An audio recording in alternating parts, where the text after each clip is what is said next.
What it do? Hey, What it is? what it do? It's What your the mama at? kid Yeah. that did Yes, sir. the one and only The one and only. Mr. Lonely Stone, Yes. Mr. Peso Post, Yes. Mr. Already Been Cool. Cool. Teach the Rail at your service. One Mm-hmm. half of one of the best podcasts in the In world, the world, Craig. JT4M. Uh-huh. And there's my co-host to the right of me. I am your host with the most Uh-huh. who loves Uh-huh. French toast. Uh-huh. WHITE. Smoke. Oh yeah. Yeah. That was smooth, actually. That was pretty smooth. I appreciate that, my brother. Yeah.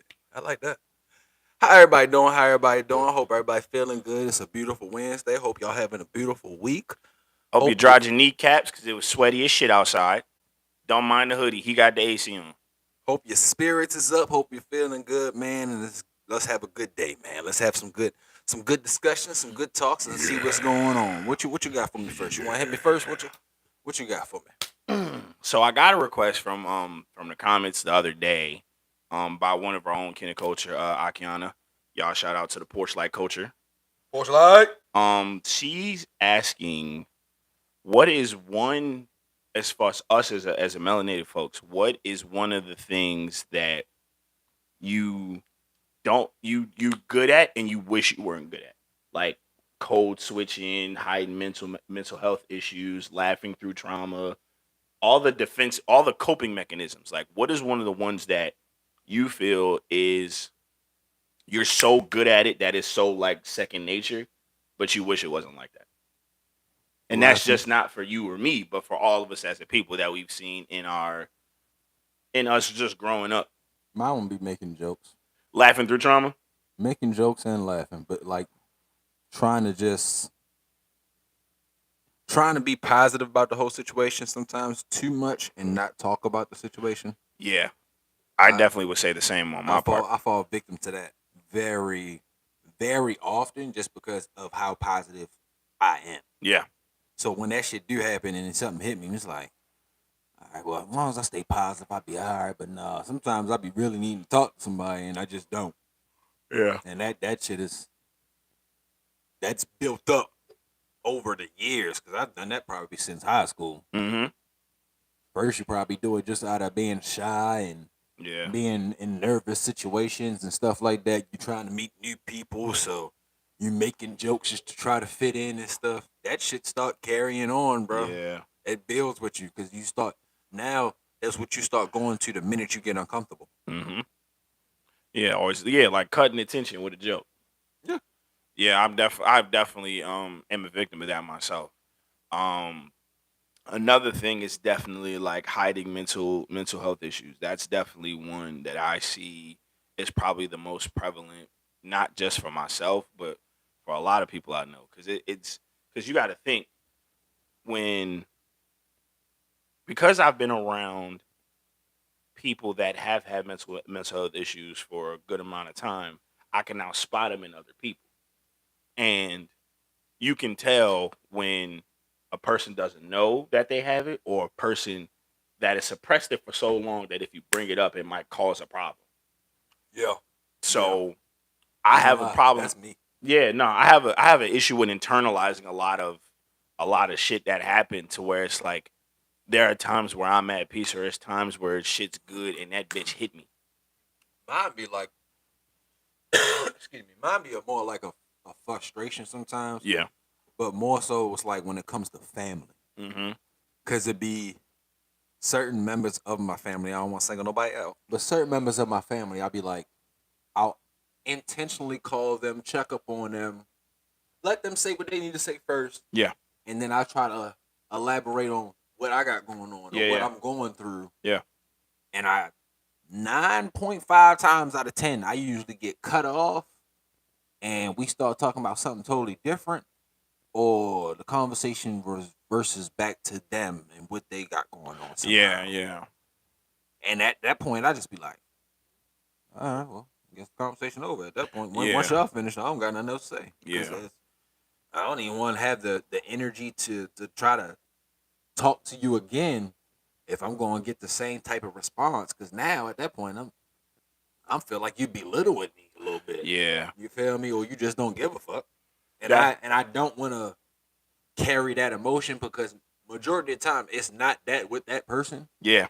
It's just a lot of black people really don't know how to express emotions correctly. We were never taught to, for real. Yeah. We've been fucking programmed to think therapy is so weak and all this other stuff. And Yeah. you get help. You need to do it by yourself. It's crazy. I mean, with that, I say that goes back at least 4 or 5 generations back because to be real, we not gonna like psychology may have been a thing for a very long time, but therapy wasn't, especially not for us. So it's like all we had was right, just exactly what she said, go pray about it. All we had was God. So it was like if you had an issue, go to the Lord, go pray, do this that, and the third. And in certain cases, it may work. It may work, but at the same time, it doesn't always work for every situation. And that's where you get those people who go through those mental issues. Yeah. And now it's a situation where as though we got to worry about them, God forbid, but we got to worry about them hurting themselves or harming themselves in any way. You feel me? Yes, they probably have had those long talks and long relationships with God, but it helps. But you need a physical person to talk to. Yeah, it's a soundboard. That's why a lot of those people do not make it, and they go to those lengths to harm themselves. Because you get to that point where it's those like, God is the only one listening to me. Yeah, that's so what I need to be here for right there. Yeah, and it'd be like what I need to be here for sometimes. That's why we got to keep reaching out to our people. You feel me? And if you know they down or if you know they going through something, just extend just a kind message. You don't even got to be you sitting there for an hour talking to them or nothing like that. Just be there and be supportive. Right. That's what a lot of people be missing majority of the time when they going through those type of issues. Yeah, and another thing, when she brought up code switching, that one right there is probably maybe not even an issue for me specifically, but I definitely know that's one thing that we've all dealt with as far as like for me, for instance, if I told you, no matter where I grew up, I grew up in the DC area. I grew up in the DMV area. So, they all sound a certain way. I don't necessarily sound like that. I sound like I'm educated. I sound like I have a vernacular. I know what the word vernacular means. Bro, I trust me. I understand. So with that, I don't sound like I'm from Baltimore. Nah. Unless I start saying the words to, do, and all that other shit. Yeah. Majority of the time, niggas do not know where I'm from because I don't talk like the regular Baltimore guy. So I don't regularly talk like a DMV nigga or a DC nigga. I don't talk like them. I understand where you come from. Whatever. And then it's like, but with that thing, it's like when we were young, we were always told, "Oh, you talk proper, you talk white." You ain't even like because the fact that I don't use, I may use ebonics, I may use slang or the AAVE, what they got now.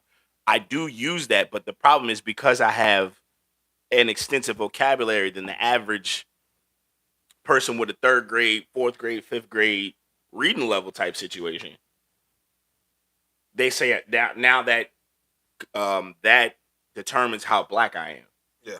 And that part is like that's where it's all wrong because a lot of the leaders we grew up to know all sound like me. Even Martin Luther King may have sound like this, but the boy had vernacular. He may have talked like a Southern Baptist preacher, but he used big words because he went to school and graduated college. So it's like, I hope it ain't sound like that.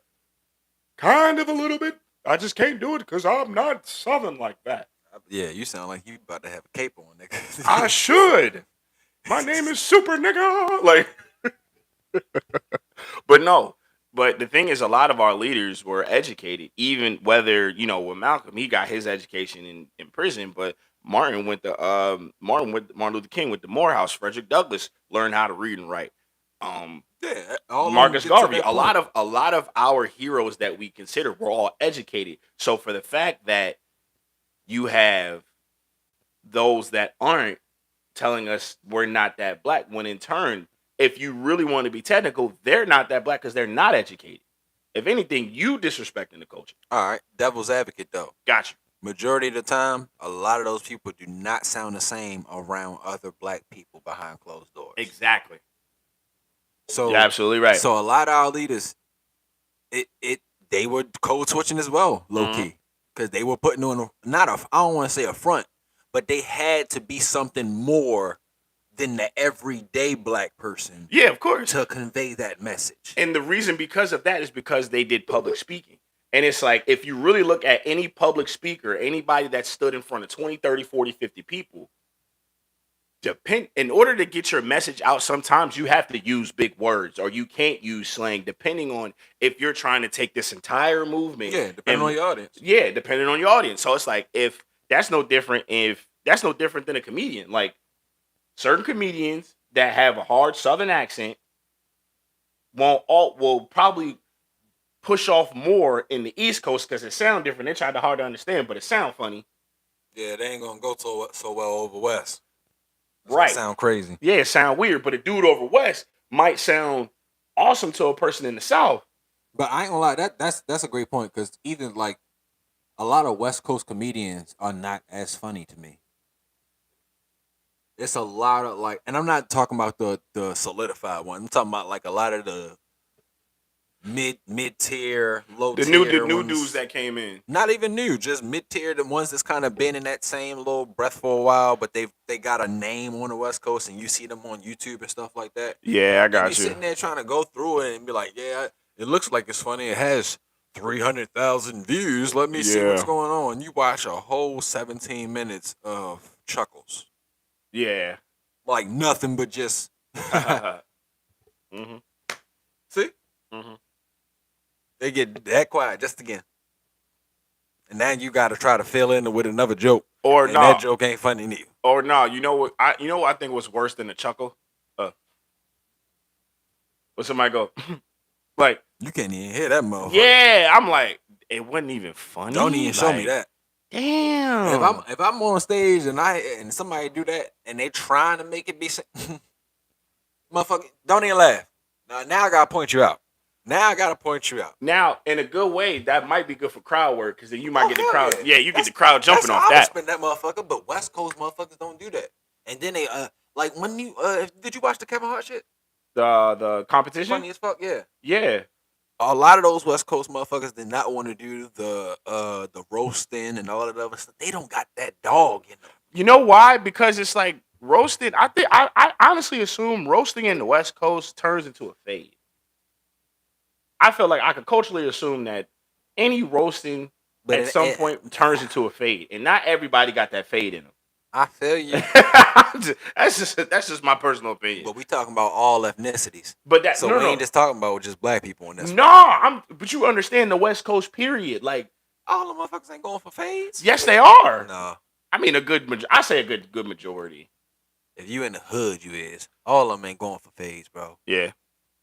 Them suburb babies do it now because it's popular, and that's what their culture is about. Yeah. So, but that was only a hood type of thing. Yeah, we only ask for fades.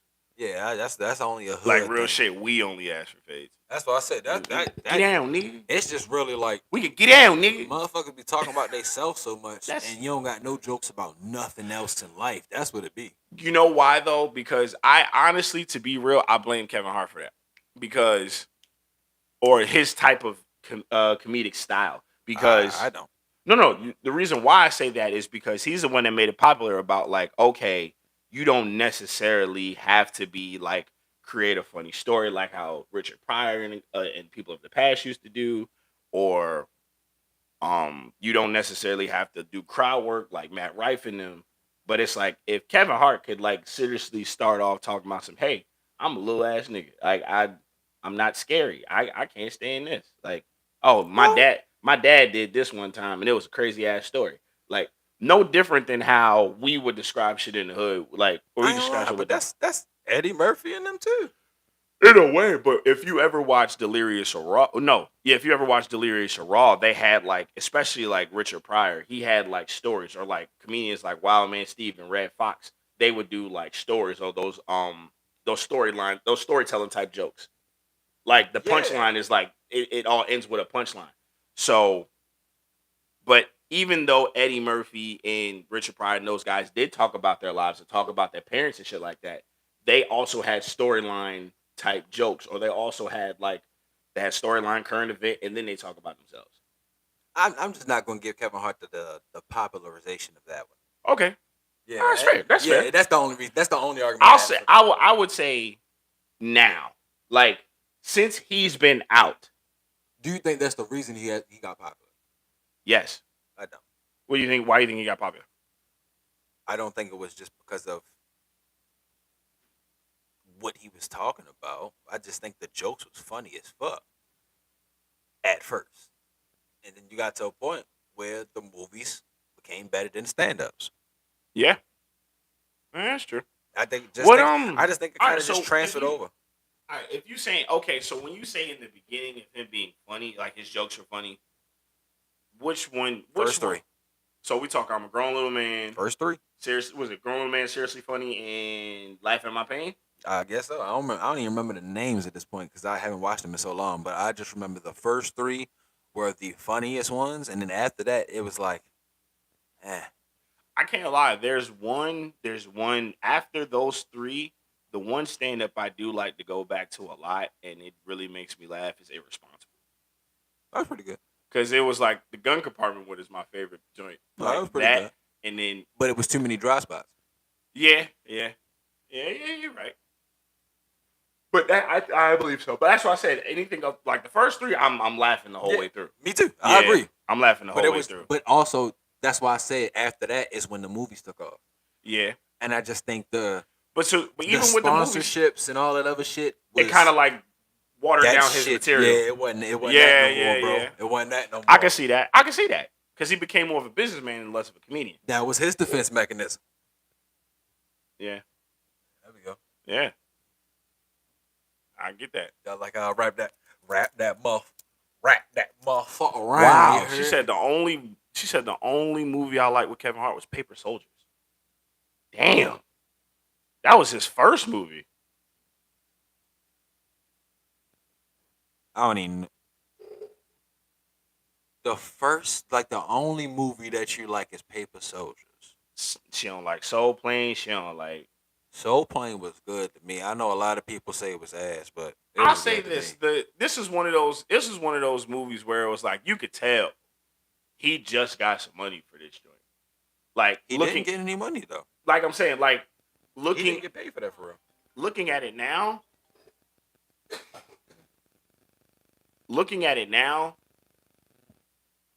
when I watch Soul Plane now, it's like when you look at the production, when you look at all the stuff, it's just like, yeah, he just got some bread for this. Like, or they just got he just got himself a nice, decent budget movie. And I feel you. More like, yeah, he got a budget. It's a little budget. It was it's a little budget. It was a little something compared to Paper Soldiers. That looked like bigger budget. Soul Plane looked like a lot of favors more than a big budget. Hey, even more favors, bigger budget. It kind of ties in with each other if you think about it. Yeah. It may not be his. It may not be his personally, but whoever he called the favor in for. Because it's like for him to get Snoop, for him to get Godfrey, for him to get Sofia Vergara, mind you, a lot of these people's careers wasn't him getting them. He was not in the position to be. That wasn't his movie. Really? Yeah, that always portrayed it like it was. That's not his script or nothing like that. That was a movie that he was first in. That it was just he was the star of it, so that's his movie. Wow. But as far as script or writing, directing, anything like that he had shit to do with that. Well, he just got casted in pretty much. Yeah. And a lot of those first movies was just, hey, I'm here. I need a job. Yeah, true. Oh, you're right. You're right about that. So I don't know. I could see if they saying that like they don't like his more recent stuff within the last 7-8 years type shit. She said Soul Plane was better produced, but Paper Soldiers was way funnier. I agree with that. I definitely agree with that. Yeah. That's a fair statement. I can't even argue that statement. Yeah. But I did. You didn't like The Upside? And that's not even about being funny, but just like that's a great fucking movie that he was in. What, with him and Bryan Cranston? Yeah. Oh, that was a good movie. That's a great fucking movie, like bro. that. And I'm not gonna hold you. The movie he did where he had to raise his daughter by himself. Great fucking movie. That was a good movie. That was a really good movie. And that was him. Yeah. That was him. Yeah, no. I'm not gonna lie. Anytime you get Alfred Woodard in a movie, it's gonna be a good one. I'm not gonna hold you. Like, I'm always a fan. Like, yeah, no, I feel like there are certain actors and actresses that it's like no matter what they're in, if you see them in that movie, it's gonna be a good movie. Because it's like they don't do bad movies. She's got a beautiful soul. You just feel it through the screen. Yeah, no, especially her in The Family That Prays. Yeah. Oh. Don't you time out? Wasn't she the mother in Love and Basketball too? I think so. I don't know. Anybody know? Oh shit, he about to go look it up. He found one way to look it up. He wasn't gonna wait for y'all. Yeah, I was about to try. He ain't gonna wait for y'all. I was about to try. He's going on YouTube going, Mom on Love and Basketball. On Love and Basketball. And there's probably a video saying, I just need to see her.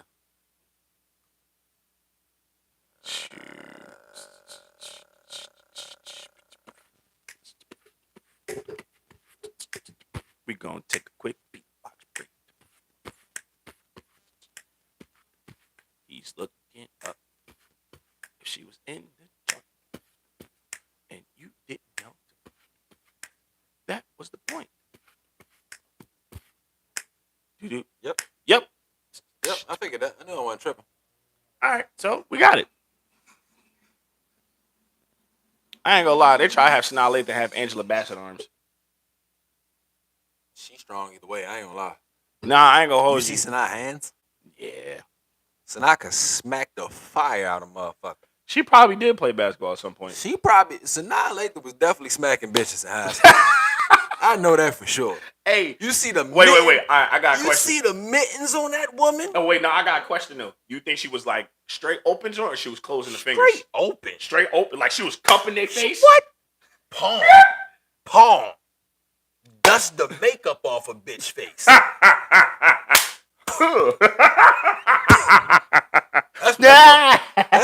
I'm telling you, Sanaa Lathan probably was smacking all fire out bitches. She was probably the only one that could high five Kawhi Leonard and it match.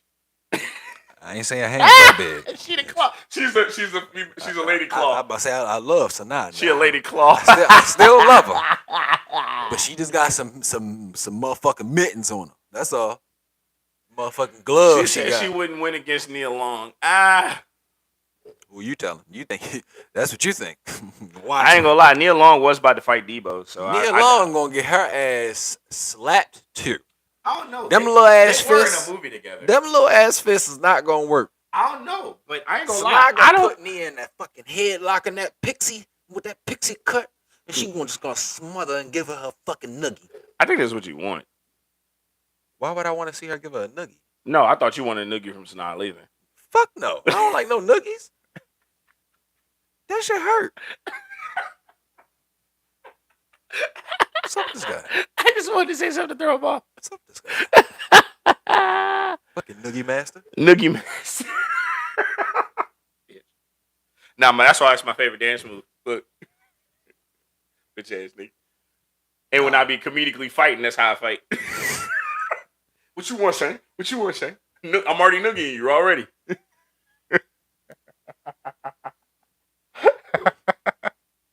All right, y'all. All right. Well, to get back on topic. I'm about to say, I don't know how that's gonna happen. When it comes to us exceeding in the things or excelling in things that we wish we didn't have to, definitely code switching, masking mental health issues, and laughing through drama. I do think those three examples that were given to me are prime examples of, I can say at least out of all three, I have a taste of all three of them in my being, because it's like we've all had to do it at least, all those three things we had to do at least once. Or at least not saying you or me specifically, but no. I know what you mean. yeah, but like in I was just general. thinking about the code switch part. Yeah, I think it's a I good don't think portion I of people do have it. the code switch. I just don't do it for a mechanism. No, but that's the thing though, because the fact that I already talk like this and I've been talking like this since I was young, it's not considered code switching to me because it's like I've always sounded like this. Yeah, I'm about to say I used to think that until I started listening to like my work calls and shit back, and I'd be like, I still sound like me. So it's like I don't know. I mean, I feel like I get why people could say I be code switching, but I code switch 95% of the time, and that's the case. 95% of the time. Yeah, I was about to say I'm at least 98% of the time. This is how I talk. I talk probably about 80 something. It probably I talk a couple if I different feel ways. like unless I feel like fucking with my voice and be on some dumb shit, I'm an animated person. So yeah, I agree. I talk a whole bunny. A whole bunny. A whole bunny. Is it a white one or a brown? I talk bunnies, nigga. They be hopping. It ain't funny, nigga. Ain't no stopping. Back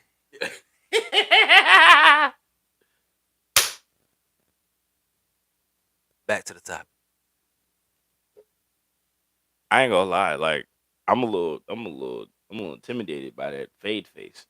You got that? You look like you ready to elbow, motherfucker, bro. And I sharpen my fucking chops. That's I noticed you definitely. I got new little. Yeah, boy. I did a little shit. I didn't even pay attention. I didn't even pay attention. Bro, that shit was purely by mistake, bro. No, it wasn't. That shit was purely by accident. But I do that shit often too, because that's how I literally I know, man. So you be noogie niggas for real? No, I never noogie niggas. I never. Never noogie niggas. I ain't never noogie no nigga. I ain't gonna lie, I put that on the t-shirt. That's a lot of ends. Right, and to make all the ends brown. Triple win, nigga. What was I talking about? I forgot. I said something. You got the new little. Yeah, I got a new little clipper for real. You feel the me? fact that I get this and it went right back is hilarious. I got a new little clipper for real. Hold on, let me go get that bit. Oh shit. We got a product reveal. We not sponsored, but you know. We sponsored whatever he about to bring to the camera. Sponsor it. Oh shit. Oh, got a nice little edge there. Why? That should look crispy. A lot better. Hold up, y'all. Hold up. I got that. Insert headphones. We got the gold. 5,000. Oh, shit. Hey, and is that a dragon? You hear that? Ooh. Uh-huh. Y'all hear that? Uh-huh. Ladies, it sound like your vibrator, don't it? Oh, shit. Uh-huh. That's what it sound like, ladies. I didn't know we were like going your vibrator, don't it? I did not know we were going That mean the cut good. It's precise. It gets the job done. Precise? Precise. I see what you did there, sir. Oh, you slicking in the can of oil, I tell you. I can't even turn. Oh, there you go. I couldn't even turn it on. Turn down for what? Mm-hmm. Just like your vibrator, and it's precise. That's so fire! Hey, I knew he could rap. Whatever the brand is, y'all might need to hire me. Possibly. We'll talk. You gotta be both of us. We need the brand deal. I mean, shit. I was about to say, if I could find that and use that myself, I'd be happy my damn self. I'd be lining my shit up. See? That's hilarious. I just cleaned my neck line just today. Right. Ain't nobody out here. Hey, ain't nobody out here paying for these expensive ass haircuts, bro.